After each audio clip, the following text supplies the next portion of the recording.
Aqui em Isaías 24 e Achaia 24, 23, está escrito: o afará e pálida, a labaná, a branca, a labaná, a lua, e pálida branca, o buchá, envergonhado. Aí continuamos aqui. A amá, que é uma outra expressão que designa a palavra sol. A amá, a palavra a seria o artigo, mas o sol seria amá, né? Seria sol. Que, pois, Malque, rei ou reina, Iaú, Sabaute, ou seja, Iaú dos exércitos, a palavra Sabaute significa exércitos. Baar, no monte, a palavra ar, né, significa monte. Sium, que é Sião. Então, por exemplo, quando o Salvador reinar no monte de Sião, não existirá mais lua, não existirá mais sol, porque o próprio tempo não existirá. Seremos eternos. Ou melhor dizendo, aqueles que alcançarem, né, serão. Então, por aí a gente prova, né, que nós não, o Criador prova para a gente, porque nós somos ignorantes, eu sou ignorante, mas o Criador nos revela como é que era o seu calendário, que até mesmo no nome, tinha o nome da lua. Aqui a gente vê. De acordo com os cientistas, o complexo em forma de arco com 12 cavidades foi criado para apresentar os meses do ano e as fases da Lua, sendo que eles acreditavam também que este calendário permitiu a observação de alinhamento solar no meio do inverno. Olha só! Nós falamos que lá no passado o calendário era lunar e começava a partir de qual estação do ano? Inverno, meus irmãos, inverno. E aqui a gente vê, através da ciência, que isso se corrobora a verdade. Marcando um novo ano. Olha só como é que a palavra é maravilhosa, né? Antigamente, talvez eu não tivesse tais evidências para mostrar para os irmãos. A gente já vem estudando há vários anos sobre esse calendário. A gente não tinha essas evidências, mas a palavra já apontava sobre isso. E agora a ciência vem o quê? Só comprovando aquilo que a palavra já estava nos mostrando. Aqui a gente vê em Barashit, conhecida como Gênesis 1, no princípio criou Yahu os céus e a terra era sem forma e vazia, e havia trevas sobre a face do abismo, e o sopro de Yahu se movia sobre a face das águas, ou seja, havia águas, né? E disse Yahu: haja luz, e houve luz, e viu Yahu que a luz era boa, e fez separação entre luz e trevas. Yahu chamou a luz dia e as trevas chamou noite, e foi tarde e manhã do primeiro dia. Ou seja, aqui o que ele criou, basicamente? Provavelmente o sol. Disse Yahu: haja expansão no meio das águas, e haja separação entre águas e águas. Fez Yahu a expansão, e fez separação entre águas que estavam debaixo da expansão e águas que estavam sobre a expansão, e assim foi. E chamou Yahu a expansão céu, e foi tarde e manhã, segundo dia. E disse Yahu: ajuntem-se as águas debaixo dos céus num lugar, e apareça a porção seca. Assim foi. E chamou Yahu a porção seca terra, e o ajuntamento das águas chamou mares, e viu Yahu que era bom. Então, o que acontece? Quando a gente vê no princípio do Gênesis, ele fez separação entre águas acima e abaixo da expansão. As águas abaixo da expansão, ele falou: haja... O que está escrito aqui? E disse Yahu: ajuntem-se as águas debaixo dos céus num lugar, e apareça a porção seca. Ou seja, a porção seca não aparecia. O que dá-nos a entender o que? A terra estava congelada. A terra estava congelada, você sabe que o universo é frio. Fora do espaço tudo é frio, lá no espaço tudo é frio. Quando surgiu o sol, o que aconteceu? Derreteu a água que estava abaixo da expansão. Ela derreteu e foi para o abismo. E aí apareceu o quê? A porção seca. Isso é uma das maneiras da gente entender. Porque lá no princípio do calendário, era inverno. Aí a pessoa vai me perguntar, claro, mas no quarto dia não surgiu o sol, a lua e as estrelas? E em Apocalipse 12, a gente vê o sol, uma mulher vestida do sol, a lua debaixo dos pés e as 2 estrelas em cima da sua cabeça. Aquilo ali profeticamente apontava o quê? Quem é o sol da justiça, o Salvador? Quem é a mulher, a igreja? Quem são as estrelas, os membros? Então, aquilo ali era profético. Claro, não vou entrar no mérito agora, mas só para dar um respaldo.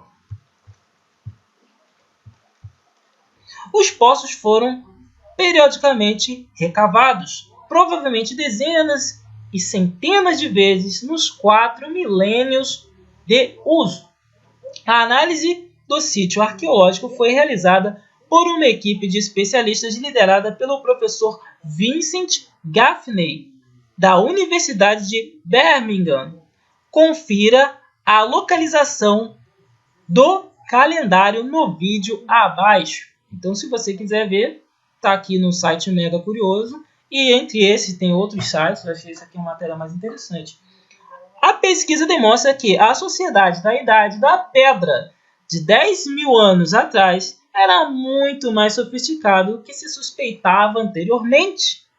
A evidência sugere que as sociedades de caçadores-coletores na Escócia tinham a necessidade de controlar o tempo ao longo dos anos, disse o professor Gaffney à BBC. É claro, dizem, claro que eles eram muito mais evoluídos, né, irmãos? Porque hoje em dia a gente já sabe que as pirâmides do Egito, elas não foram construídas pelos egípcios. Então, muito antes dos egípcios estarem naquela terra, eu creio que há 10 mil anos atrás, eles fizeram um monumento que hoje não pode ser reproduzido pelo homem atual, porque eles tinham uma tecnologia muito mais avançada. A gente vê que as pirâmides do Egito são uma evidência, as outras pirâmides, né? Também na região da América Central, onde os maias habitavam, tinham cortes tão precisos que somente um laser poderia executar aqueles cortes com tamanho e perfeição, e foram feitos milhares de anos atrás, e é óbvio que o povo que não tivesse a sabedoria necessária não poderia fazer tais coisas. E dizem muitas pessoas aí que eram homens das cavernas. Como homens das cavernas poderiam construir? A verdade é que o povo do passado era muito mais entendido e muitos conhecimentos do passado foram perdidos, né? No dilúvio, por exemplo, a palavra fala que antes do dilúvio a ciência se multiplicou. E muitos desses conhecimentos se perderam no dilúvio. Na Alexandria, a biblioteca de Alexandria foi queimada e muitas das tecnologias e conhecimentos do passado foram perdidos. Quem sabe o que havia de conhecimento que foi perdido naquela época? A evidência fundamental é o calendário lunar. É o calendário mais antigo do mundo. Essa que é uma evidência mais verdadeira.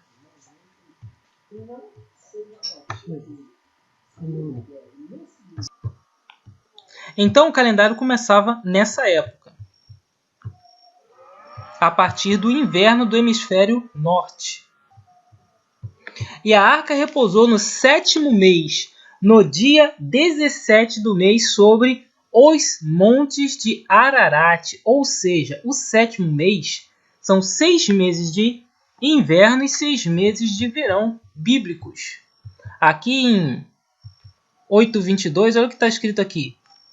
Enquanto a terra durar, sementeia e cega, frio e calor, verão e inverno, dia e noite não cessarão. Vê que a Bíblia fala que só tem 2 estações, verão e inverno. Hoje em dia as Bíblias modernas têm outras estações por causa de traduções, mas o certo é verão e inverno.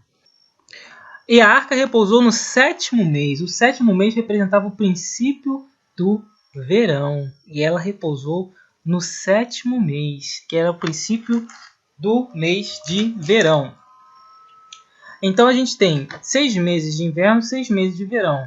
Como é que conta os dias? Tarde e manhã do primeiro dia, tarde e manhã do segundo dia, ou seja, o dia começa a partir do pôr do sol. Até porque esse dia ele representa antes do Salvador, que apontava a noite. E já que ele é o sol da justiça, a partir do momento que ele nasceu, o dia também raiou, porque ele falou, eu sou a luz do mundo. Então também profeticamente, antes do Salvador nascer, era noite. Então o que aconteceu, meus irmãos? O dia da criação era o primeiro mês do inverno. Esse era comemorado o dia da criação. Mas foi se passando vários períodos, né? E 2000 anos depois da arca, né, ter repousado, aconteceu o advento de Moisés. E o que aconteceu nesse advento de Moisés? Houve uma mudança no calendário. Olha só, e falou Oiá a Moisés e Arão na terra do Egito, dizendo, este mesmo mês vos será o princípio dos meses, esse vos será o primeiro dos meses do ano. Falai a toda a reunião de Iaú, que é Israel, dizendo, aos 10 deste mês, tome cada um para si um cordeiro, segundo as casas dos pais, um cordeiro para cada família. Então, a partir do momento que eles saíram do Egito para se libertar, cumprindo a promessa do pai Abraão, que falou, a sua descendência será escrava e depois de 400 anos depois voltará para cá. Então, essa promessa estava prestes a se realizar. E foi mudado o calendário. E ele falou assim, pegue um cordeiro. Por que foi mudado o calendário? Ou seja, esse mesmo mês será o princípio dos meses do ano, era o 7º mês. O mesmo mês que a arca repousou no Monte Ararat. Por que eles mudaram o calendário? Porque eles iriam fazer um sacrifício de um cordeiro. E para quem apontava esse cordeiro? O Salvador. E o Salvador, ele é o quê? É o sol da justiça. Eles pegavam o cordeiro no dia 10. E por que o dia 10? Por causa dos 10 mandamentos. O homem pecou contra a palavra. E é pela palavra que o homem será julgado. Então vê que tudo é perfeito diante do Criador. Por isso que muitas pessoas hoje não conseguem compreender a palavra, porque não entendem o calendário do Todo-Poderoso. Não guardam os mandamentos. Como é fundamental o homem guardar a lei do Todo-Poderoso. A lei de sangue? Claro que não. A lei cerimonial foi abolida com o Mashiach. Mas os 10 mandamentos, esses não foram abolidos. Porque se fosse assim, quantos dedos nas mãos nós teríamos? Nós temos 9? Nós temos 8? Nós temos 7? Ou porventura, a palavra fala que esses mandamentos foram abolidos, mas no próprio livro está escrito, aquele que guardar os 10 mandamentos e transgredir um, é culpado de todos. Ou seja, os 10 mandamentos que são parte do nosso corpo, são os 10 dedos nas mãos, os 10 dedos nos pés, ninguém pode negar isso, também nós devemos observar. E aqui nós vemos, segundo a casa dos pais, um cordeiro. Então eles prendiam o cordeiro quando? No dia 10, representando o julgamento. Ou seja, no dia 10 nós adquirimos o quê? Um advogado pelos nossos pecados, porque todos nós pecamos, mas precisamos de quem? De um advogado. Se nós obedecemos a palavra, Mashiach será nosso advogado. Então, mas se a família for pequena, o cordeiro será maculado e guardareis até o 14º dia desse mês. Ou seja, é no dia 14. É no dia 14. E todo o ajuntamento da congregação de Israel o sacrificará à tarde. Então significa o quê? No dia 14, à tardinha, né? No princípio do dia 14, ou seja, à noite do dia 13 para o dia 14, eles pegavam esse cordeiro e sacrificavam esse cordeiro. Tomará do sangue e poloão em ambas as ombreiras e na verga da porta, nas casas em que comerem.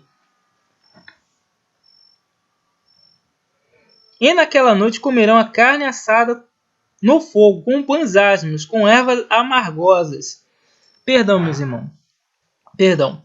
E guardareis até o 14º dia deste mês, e todo o ajuntamento da congregação de Iaú, ou seja, Israel, o sacrificará à tarde. Ou seja, o Salvador foi morto nessa mesma data. Foi julgado no dia 13, condenado e madeirado no dia 14. E quando é que ele foi madeirado? À tarde do dia 14. para o dia 15. Tanto é que os judeus falaram assim, não pode deixar ele no madeiro, porque está chegando o quê? O grande sábado. E mas a pessoa pergunta, poxa, mas já não era dia 14? Já não era dia de sábado? Sim, mas iria vir o sábado anual. E que sábado é esse, que era mais importante do que o sábado semanal?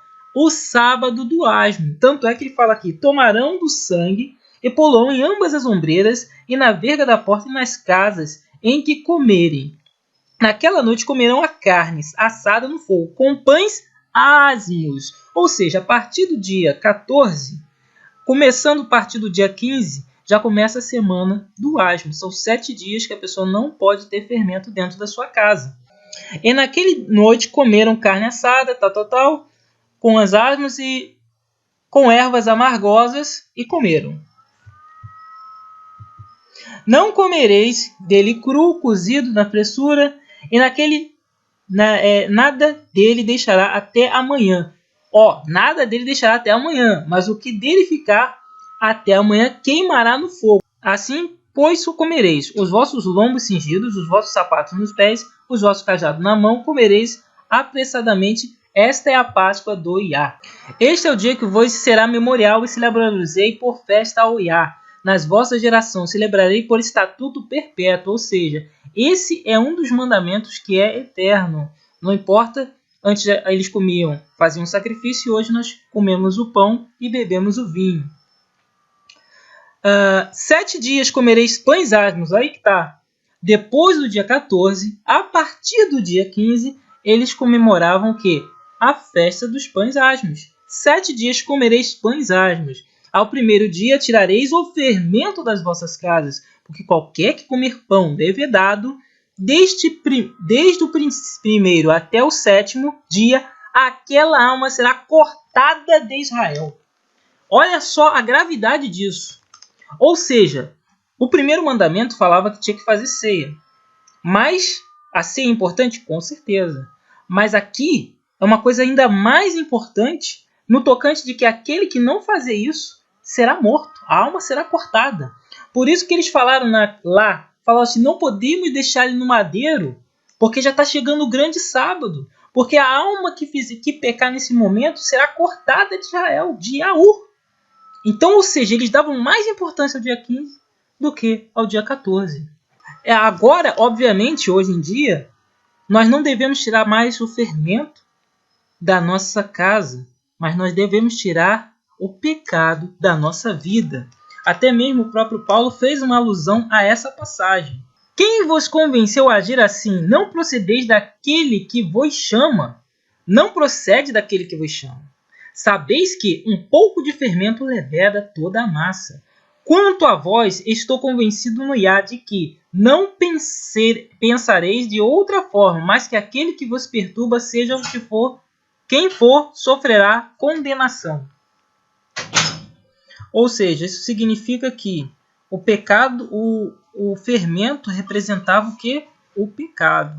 Como a gente saiu da parte material e está indo para a parte celestial, não devemos tirar mais o fermento da nossa casa, mas sim o pecado da nossa vida.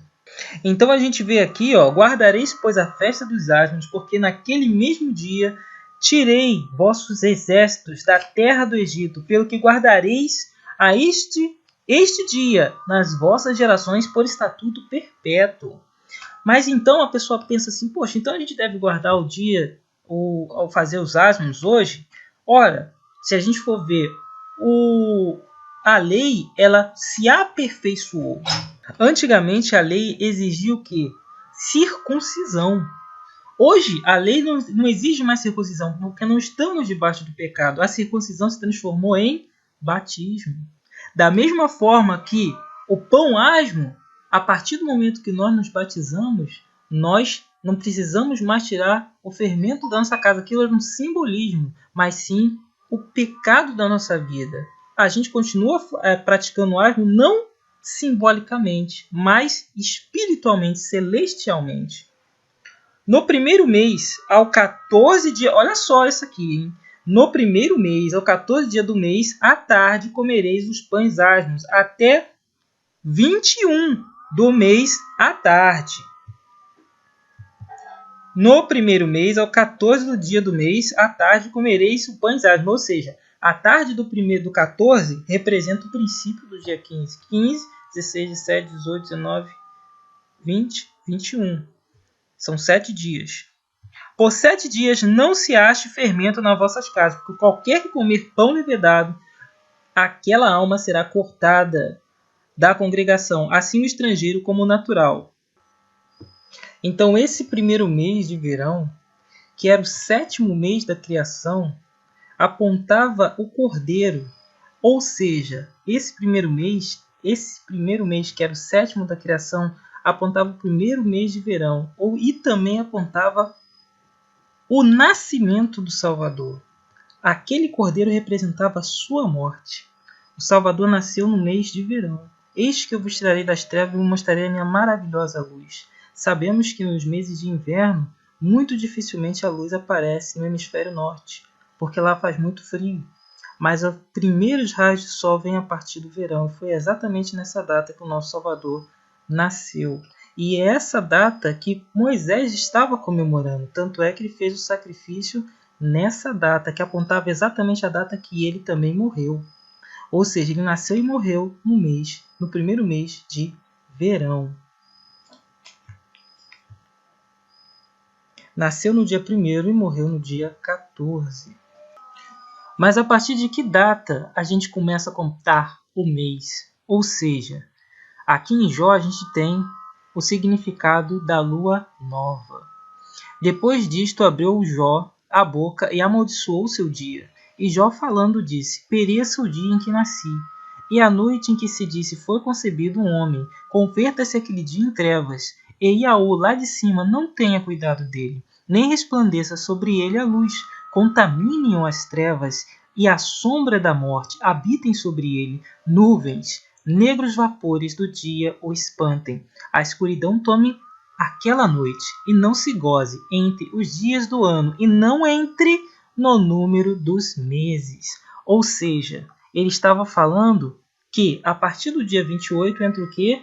Uma lua nova. O que é uma lua nova? É uma lua que não aparece. Na verdade, não é chamada lua nova. Essa lua não tem nenhum nome definido. Porque entre um mês e outro, tem uma lua, a lua fica 1 ou 2 dias sem aparecer no céu. A partir do momento que depois que passa 1 ou 2 dias, aparece um risquinho da lua. Aquela sim pode ser chamada lua nova. Mas aquela lua que antes dela, que não aparecia, é como esses vapores da noite. Ou seja, a parte mais escura, onde não existe nem o brilho da lua, é um dia que não é contado entre os meses do ano. E começa-se a contar a partir do primeiro dia que a lua aparece. Então, a partir dali que a gente conta 1, 2, 3, 4, 5 até o 7, depois o 14, que é o segundo sábado, depois o 21, que é o terceiro sábado, e depois o 28. É assim que se dá a contagem dos meses da lua. Então, meus irmãos, se o 7º mês do calendário do inverno passou a ser o primeiro mês do calendário de verão, e a partir daí começou a se contar o ano, a partir do 7º mês do inverno, então o 7º mês passou a ser o primeiro mês. Então, o 7º mês, como passou a se dar? O 7º mês passou a ser o quê? Inverno. Logicamente, era o dia de quê? Criação. E o que a gente vê aqui em Números 29? Semelhantemente, tereis santa convocação no 7º mês. No primeiro dia do mês, nenhum trabalho servil fareis, será para vós dia de solenidade de trombeta. Ou seja, esse dia é o dia da criação. Então, por holocausto, um cheiro suave ao Iaú oferecerás um novilho, um carneiro de 7 cordeiros de 1 ano, sem defeito. Ou seja, muita gente se pergunta como pode, no 7º mês, ser o dia da criação. Mas isso porque o calendário foi mudado por causa do nascimento que ainda nem tinha acontecido, era uma profecia. O nascimento do Salvador libertaria o povo no futuro.